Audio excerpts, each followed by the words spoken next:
From the very minute that Donald Trump came down the golden escalator, the Republican establishment has hated his guts.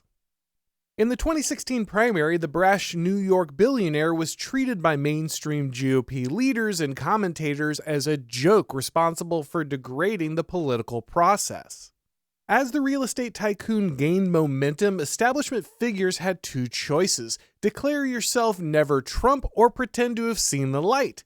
Many fled to organizations like the Bulwark or the Lincoln Project, but others stayed around waiting for their moment to recapture the Republican Party from the MAGA populists. Now that Trump has come to define the GOP, the establishment figures who loathed him from the very beginning have a new strategy. If you can't beat MAGA, co-opt the movement. The first Trump term looked more like an awkward arranged marriage than a real political administration. The billionaire had clearly won the heart of the base and created a movement that was largely separate from the GOP machine, but that movement wasn't ready to govern. Wielding power in the modern United States requires an army of bureaucrats, lobbyists, staffers, and organizations which MAGA simply did not have.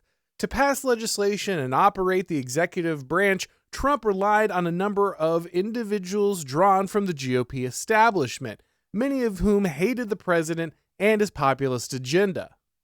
Administration officials often worked to undermine the president. Military leaders lied to his face, and despite some impressive achievements, Trump's presidency was defined by a war with the hostile establishment. With the question of electability hovering over Trump's head due to outrageous persecution by the Biden administration, Ron DeSantis was encouraged to challenge the former president in the primaries. Now, don't get me wrong, I like Ron DeSantis. He's my governor and has done an amazing job, especially when it comes to defending the state against COVID madness or recovering from hurricane disasters. But DeSantis was just never a gifted campaigner. I mean, he barely squeezed out a win against a man who was later found doing meth in a hotel room with a male prostitute. Trump, whatever his faults, is a master of the campaign trail, and it was clear to anyone who had eyeballs that DeSantis was being walked into a meat grinder. Many of the establishment politicians and commentators in the GOP who had decided to bide their time instead of declaring themselves as never Trump saw DeSantis as their opportunity to strike. He was bold, he had a way of knocking down the media and press conferences, and a track record of success that hewed closer to the establishment line. DeSantis was also more disciplined and less likely to veer into the unapproved rhetoric that angered the establishment. Most importantly, the Florida governor was not under indictment. The elements of the Republican Party that had always hated Trump flocked to DeSantis. The money poured in. The consultants and campaign flax got a paycheck. There's only one problem. The DeSantis campaign was a disaster. After the governor's inevitable loss, the anti-Trump Republicans staggered away, tending to their wounded pride and trying to decide what in the world to do next. After surviving an assassination attempt and defeating Kamala Harris, it became clear that Trump now defined the GOP, and the idea that he could just be simply swapped out for another establishment Republican was, well, clearly absurd. MAGA couldn't be defeated by the same old Republican pablum about small government and lower taxes. So the only option left for the establishment was to redefine MAGA itself. One of Trump's greatest strengths has always been his ability to break from the same tired ideological boilerplate and offer a vision that considers the well-being of the average American. Despite being largely driven by Trump's own charisma, the MAGA movement has had a few critical pillars, including economic populism, immigration, and more restrained foreign policy. The first few months of the billionaire's second term presented a flurry of victories as the administration shut down government agencies, challenged birthright citizenship, and began deporting the worst illegal aliens. The blitz of executive orders and decisive actions left progressives reeling and MAGA supporters elated. It also left the establishment GOP confused about how to worm their way back into power. As impressive as Trump's opening salvo was, political realities will always create tension between a leader and his supporters. The president carried out a strike on Iran at the request of Israel, which Prime Minister Benjamin Netanyahu then rapidly repaid by ignoring Trump's calls on social media for Israel not to violate their ceasefire agreements. Trump began floating the possibility of amnesty for illegals working in the farming and hospitality industries. The DOJ and FBI claimed that Jeffrey Epstein had never blackmailed anyone, had not been murdered, and that there was no list of his clients. This was particularly disturbing because Attorney General Pam Bondi and Director of the FBI Kash Patel had built their reputations with the MAGA base specifically by promising that the evidence condemning Epstein did exist and would be exposed. The last few weeks have naturally put a strain on the president's relationship with some of his most ardent supporters, and that turned out to be the opening that establishment Republicans needed.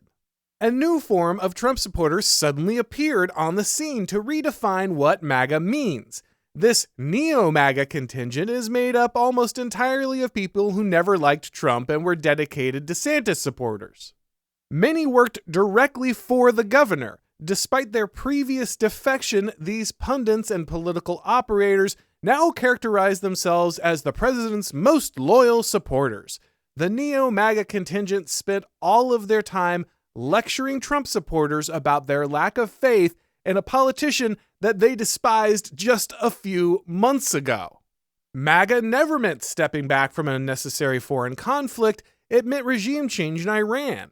MAGA never meant deporting all the illegal aliens, it was only about removing a few gang members and drug dealers. MAGA never cared about the Epstein files that probably never existed anyway. Just trust the people who built careers on promising to reveal corruption that they now claim never existed.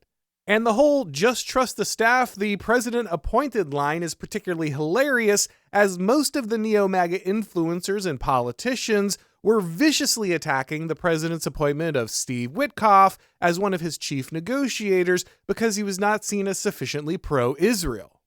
Despite what many detractors, both Republican and Democrat, have claimed, MAGA is not a cult.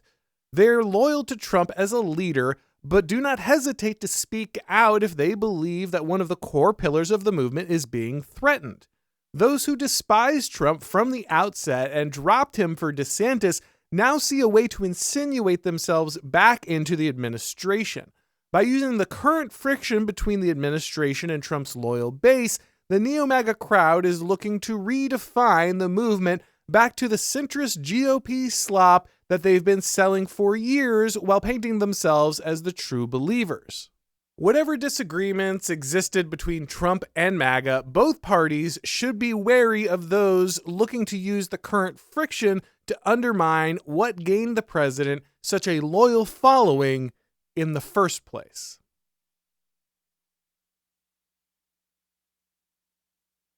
Thanks for watching, guys. If you enjoyed this video, go ahead and click like, and if you haven't subscribed yet, now is a great time to do so. If you'd like to get these broadcasts as podcasts, make sure to subscribe to the Auron MacIntyre Show on your favorite podcast platform, and if you do, leave a rating or review. It really helps with the algorithm magic. If you'd like to follow me on Instagram or Gab or Twitter or Substack, if you'd like to watch these videos on Rumble or Odyssey, the links to do all of that are down below in the description. And if you'd like to support the show, don't forget that you can head over to shopblazemedia.com, click on the Auron MacIntyre collection, and pick up some merch to let everybody know you enjoy listening. And you can read all of my columns and watch all of my shows over at The Blaze. Thanks for watching, and as always, I'll talk to you next time.